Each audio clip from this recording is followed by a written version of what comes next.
Chapter 1: The Discovery. It was a rainy Saturday afternoon when Emily Parker stumbled upon the journal that would change her life forever. Emily, a 15-year-old girl with an insatiable curiosity and a love for history, was spending the day helping her parents clean out her grandparents' old attic. The attic was a dusty, cluttered space filled with forgotten treasures and memories.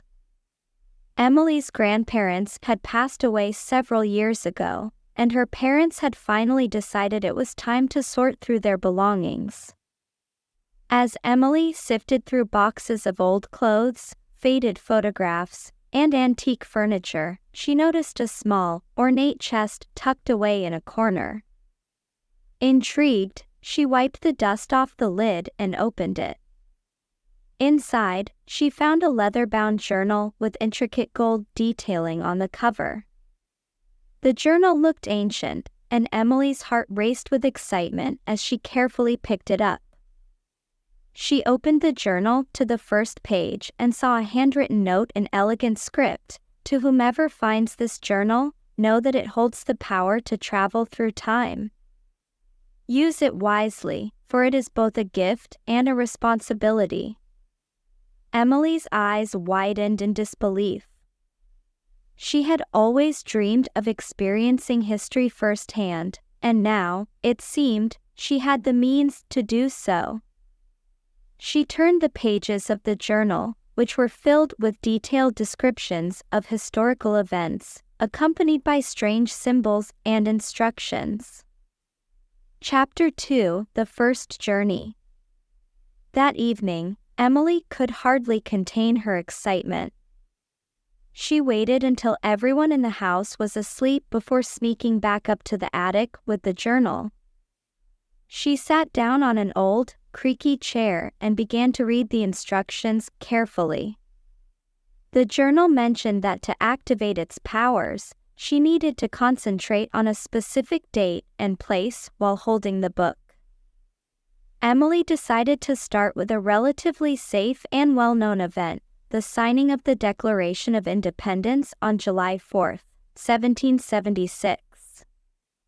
She closed her eyes, took a deep breath, and focused on the date and location, as described in the journal. She felt a strange sensation, like a whirlwind surrounding her, and when she opened her eyes, she found herself standing in Independence Hall in Philadelphia. The room was filled with the Founding Fathers, discussing and debating the final draft of the Declaration of Independence. Emily felt a surge of excitement and nervousness. She quickly realized that she was invisible to the people around her, a detail that the journal had mentioned. This allowed her to move freely and observe without interfering. She listened intently to the discussions, marveling at the passion and eloquence of the speakers. Emily had read about this moment in her history books, but witnessing it in person was an entirely different experience. She felt a deep appreciation for the courage and vision of these men who were shaping the future of a nation.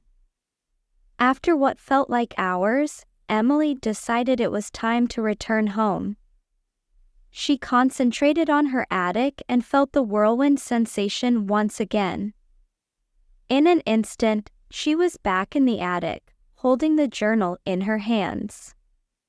She couldn't believe what had just happened. It felt like a dream, but the vivid memories assured her it was real. Chapter 3: The Consequences. Over the next few weeks, Emily couldn't stop thinking about her incredible journey. She started spending more time with the journal, carefully planning her next trips.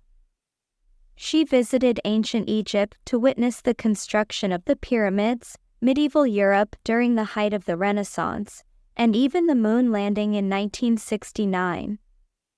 Each journey was an eye-opening experience, teaching her more about history than she could have ever imagined.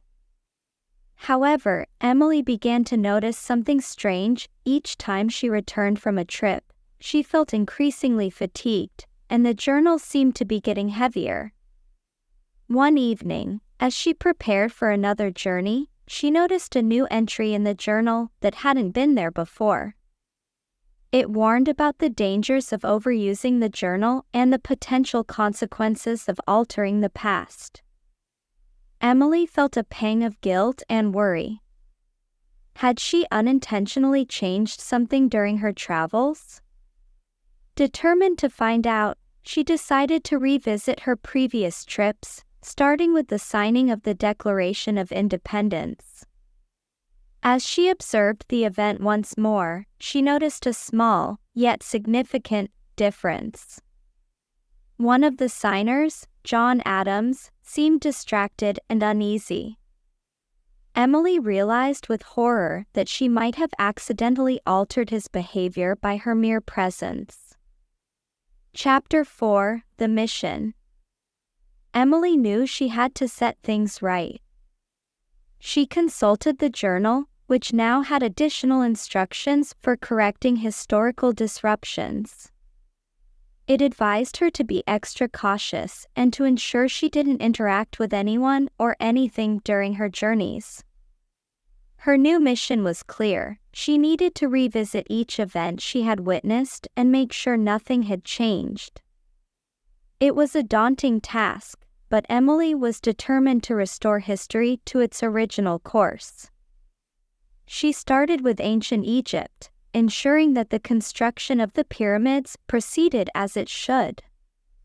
She then moved on to the Renaissance, carefully observing from a distance to avoid any influence. Finally, she returned to the moon landing, watching from a hidden spot to ensure the astronauts' actions remained unchanged. Each trip left her more exhausted than the last, but Emily pressed on. She couldn't bear the thought of leaving history altered because of her actions. Chapter 5: The Final Challenge. Emily's final challenge was to revisit the signing of the Declaration of Independence. She knew this was the most critical event, and she had to be extremely careful. She arrived once again in Independence Hall, observing from the shadows. To her relief, John Adams seemed focused and determined this time. Emily let out a sigh of relief, feeling the weight of her responsibility lifting slightly. She was about to return home when she noticed a figure lurking in the shadows, another time traveler. The figure was a young man, around her age, holding a journal identical to hers.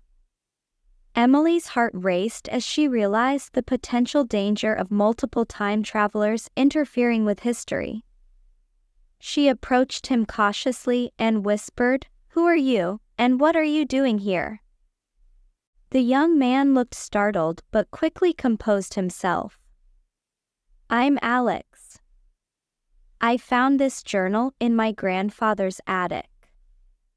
I've been traveling through time, just like you."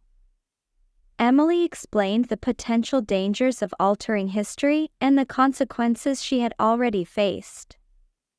Alex listened intently and agreed that they needed to be careful.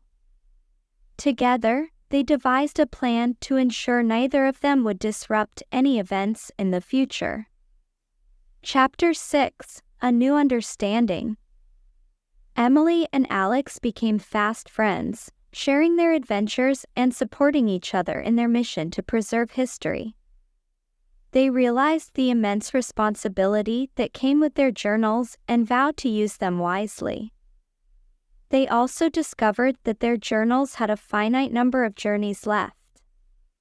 Each time they traveled, the pages would slowly fill with their experiences, and once the journal was full, its power would be exhausted. Understanding this, Emily and Alex decided to make their remaining journeys count. They chose events that would deepen their understanding of history and help them grow as individuals.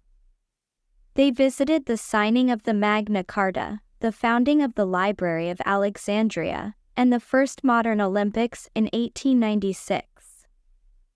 Each trip left them more knowledgeable and appreciative of the past.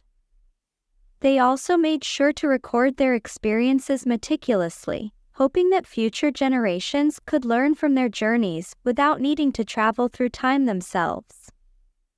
Chapter 7: The Legacy. As the pages of their journals filled up, Emily and Alex knew their time-traveling days were coming to an end. They decided to leave their journals in safe places, where they would eventually be found by others who would continue their mission of preserving history. Emily chose to hide her journal in the attic where she had found it, knowing that someday another curious mind would discover it and embark on their own adventures. Alex did the same, ensuring that his journal would be found by someone worthy of the responsibility. Their final journey took them to a small village in the future, where they saw the positive impact their actions had on history. People were living in harmony, appreciating their heritage, and learning from the past. Emily and Alex felt a deep sense of satisfaction, knowing they had played a part in shaping a better future. As they returned home for the last time, Emily looked at her now complete journal with a mixture of pride and nostalgia. She had learned so much, not just about history, but about herself and the importance of responsibility and wisdom. Chapter 8: A New Beginning. Years passed, and Emily grew into a wise and knowledgeable adult. She pursued a career in history, becoming a renowned historian and author. She often thought about her time-traveling adventures and the lessons she had learned. One day, while giving a lecture at a university, she noticed a young girl in the audience, listening intently and taking notes. The girl's eyes sparkled with curiosity and enthusiasm, reminding Emily of herself at that age. After the lecture, the girl approached Emily with a question about historical preservation. Emily smiled, seeing the same passion for history in the girl's eyes. She knew that the legacy of the time traveler's journal would continue, inspiring new generations to learn from the past and shape a better future. Emily invited the girl to visit her home, where she showed her the old, ornate chest in the attic. The girl's eyes widened with excitement as she opened the chest and found the leather-bound journal. Emily handed it to her with a knowing smile, saying, "This journal holds the key to many incredible adventures. Use it wisely, and remember, with great power comes great responsibility." The girl nodded eagerly, and Emily saw the beginning of a new journey. She knew that the time traveler's journal would continue to inspire and teach, leaving a lasting impact on the world, just as it had done for her.